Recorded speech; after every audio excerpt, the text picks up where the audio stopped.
ஹரே கிருஷ்ணா.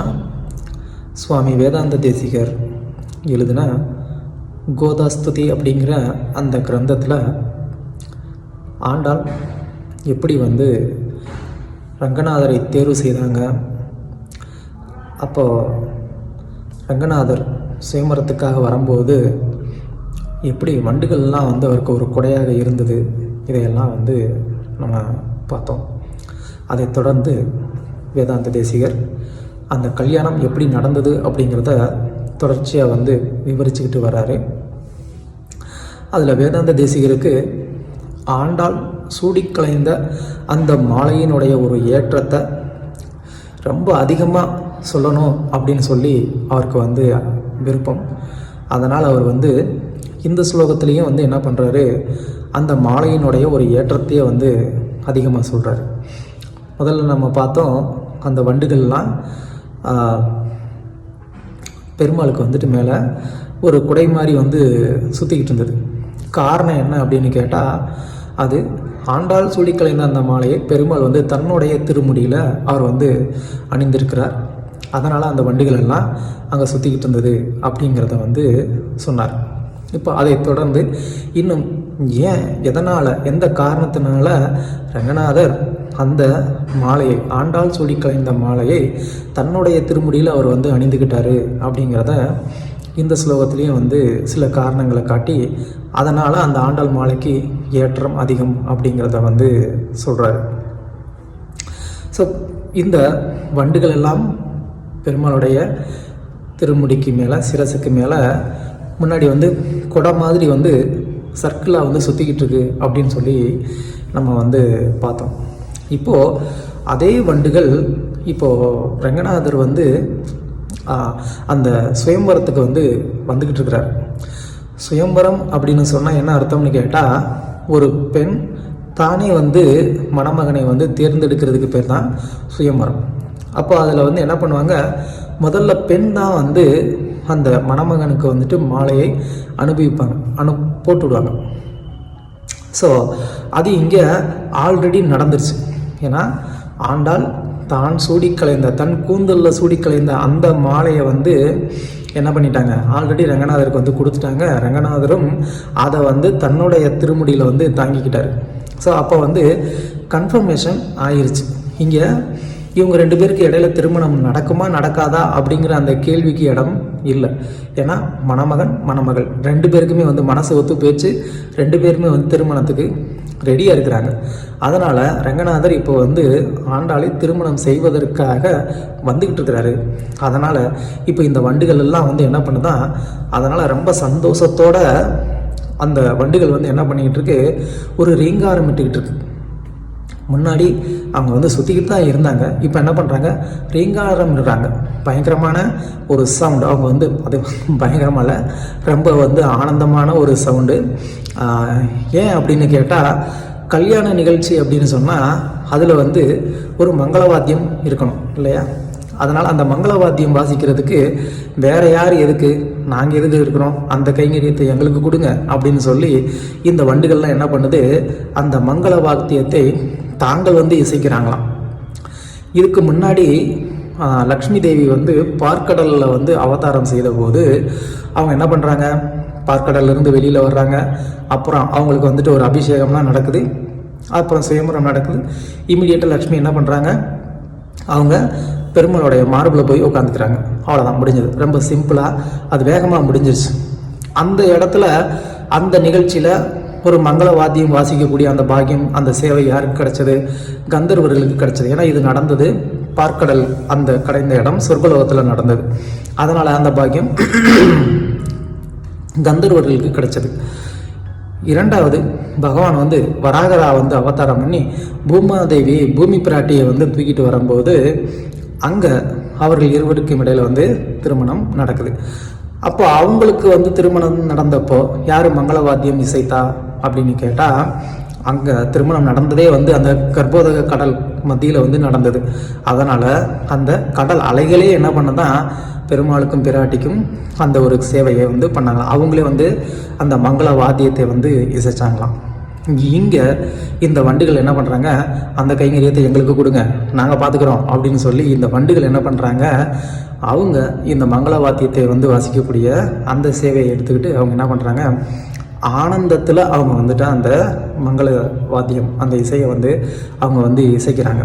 எப்படி ஒரு ஆனந்தம், எந்த மாதிரியான ஒரு சந்தோஷத்தில் இருந்தாங்க அப்படின்னா, ஒன்று வந்து ஆண்டாள் சூடி கிடைந்த அந்த மாலையினுடைய ஒரு வாசம், அந்த வாசனையிலிருந்து வந்த ஒரு சுகம், ஒரு நறுமணம், அதனால் வந்த ஒரு ஆனந்தம்.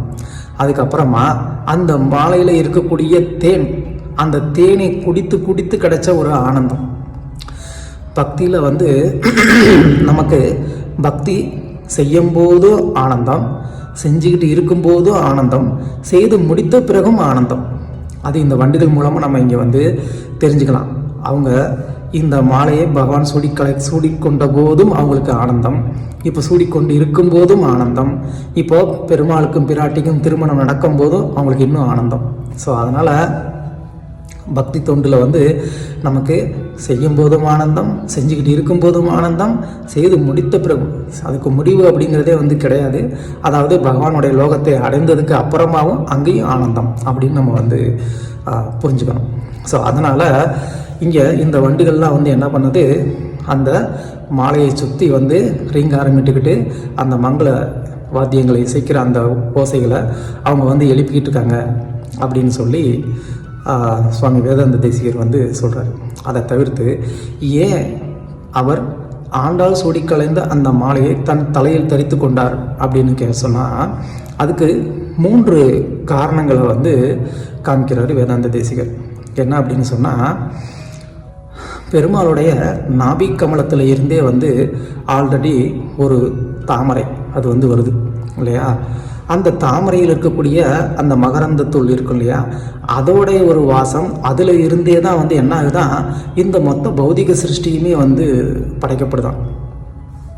ஸோ அந்த தாமரையானது அவருடைய சொந்த உடல்லிருந்து வருது, அதிலிருந்து வந்த அந்த தாமரையில் இருக்கக்கூடிய அந்த மகரந்த துகள்களுடைய அந்த ஒரு வாசனை இந்த பிரபஞ்சத்தையே சிருஷ்டி பண்ணக்கூடிய அளவுக்கு சக்தி உள்ளதாக இருக்குது, அந்த அளவுக்கு அது நறுமணமிக்கதாக இருக்குது.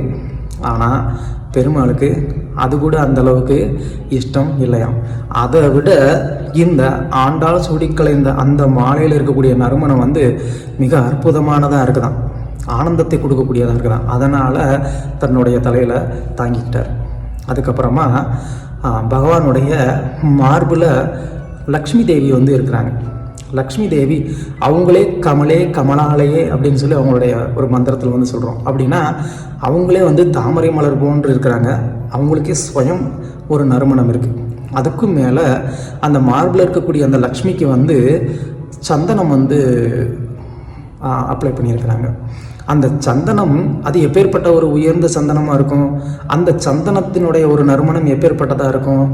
அந்த நறுமணத்தை விட பெருமாளுக்கு ஆண்டாள் சூடிக்கலைந்த அந்த மாலையினுடைய அந்த நறுமணமானது இன்னும் மனதுக்கு உகந்ததாக வந்து இருந்ததாம்.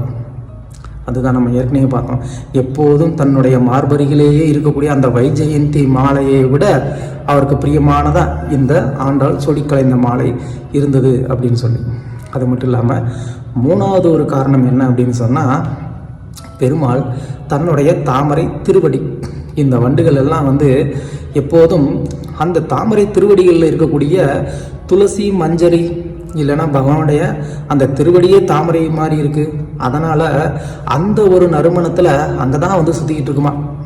இப்போ அந்த வண்டுகள் என்ன பண்ணிகிட்ருக்கு, அதை விட்டுட்டு இந்த தலைமையில் இருக்கக்கூடிய அந்த ஆண்டாள் சூடிக்கலைந்த அந்த மாலையை வந்து சுற்றிக்கிட்டு இருக்கான்.